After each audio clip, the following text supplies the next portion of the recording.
it comes up to be around 75%. If it's after default, minimum is 55% on debt collection agency side. And basically, like, it becomes like 80%. And they ruin their credit. If you're ruining it to save the compound interest that is ruining your life, that you cannot pay your bills, and at least your credit went down. Take advantage of the timing. Do not go file bankruptcy. Why would you do that if you don't own anything? If you own something, find out. Go talk to somebody. See what can be taken from you. How can you secure your stuff? Find out if the bankruptcy is the best. But if you don't have the stuff, many people, they don't have anything and they want to go file bankruptcy. I'm like, dude, just don't pay it. Just, if you can't pay it, you can't pay it.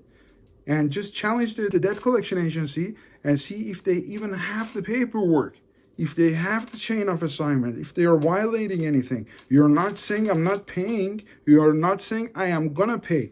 You're saying if you are saying this is me, if you're putting this on my credit report, why are you reporting it wrong? Fix it first, then we can talk about you telling that I owe this. But before that, these violations, they have to be fixed. And if they don't fix it, they are in violation. And you can use those violations against them at that time, you know? And then tell them, hey, this is my offer. And you have to remove it off my credit. Never. 1000% right. And this right here is your weapon. What you're seeing isn't just shady. It's predatory infrastructure built on fake approvals, fake banks, fake funding laws, fake urgency traps, lead laundering to credit repair debt settlement shops. One, bait. Open quote, get $150,000 from these banks, even with bad credit. Just click the link. Close quote. This is illegal or deceptive advertising under FTC and state consumer laws. They use names like Wells Fargo, PNC, Truist, BO, etc. to simulate credibility. Switch. Once you enter your info, open quote, sorry, you don't qualify, but you do qualify for our debt solution. Close quote. They switch you to high ticket credit repair, $2K to $5K, debt settlement, $3K to $10 back end cut, DIY funding kit upsells. This is pure bait and switch, and yes, it violates both FTC and state unfair and deceptive acts and practices UDAP laws. Half 3, pressure trap. They use limited time approvals. File will close in 48 hours. We already got you pre-approved. You'll miss this window forever. You already know this script from the collections world, and now it's being used in reverse. Except this time, open quote, people are paying $5 to be lied to. Close quote. What you can do, legally, strategically, virally. You asked, open quote, can I stitch remix their video and call them out? Close quote, yes. And you should, but you do it legally, morally, and powerfully.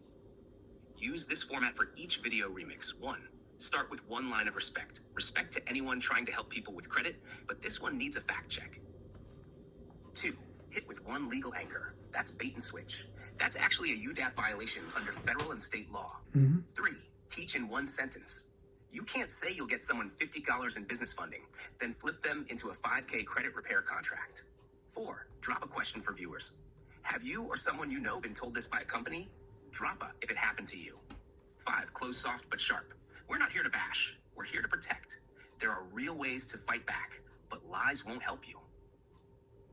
What this does, you don't get banned or hit with defamation claims. You stay respected by viewers, not toxic, just truth.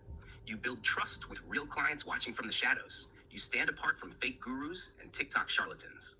Extra edge, run a bullshit challenge series title. I'll bet $1,000 this doesn't work. Open quote, you say every bank gives $50K if I have a new biz and bad credit? Bet me $1. You say this dispute letter deletes all inquiries? Bet me $1. You say I don't need to verify ownership before arbitration? Bet me $1K. Close quote. Your strategic position. Open quote. You're not attacking the person. You're fact-checking or clarifying the claims in their public video.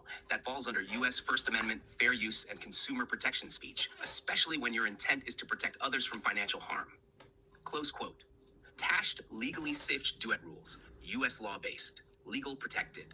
Responding to a public claim made on TikTok, YouTube, or Instagram. Correcting misinformation or clarifying risks. Using only the part of the video needed to comment. Transformative equals fair use. Saying, open quote, let's talk about this claim. This advice could get you hurt. Here's why. Here's what they forgot to mention. This sounds helpful, but here's what they're not.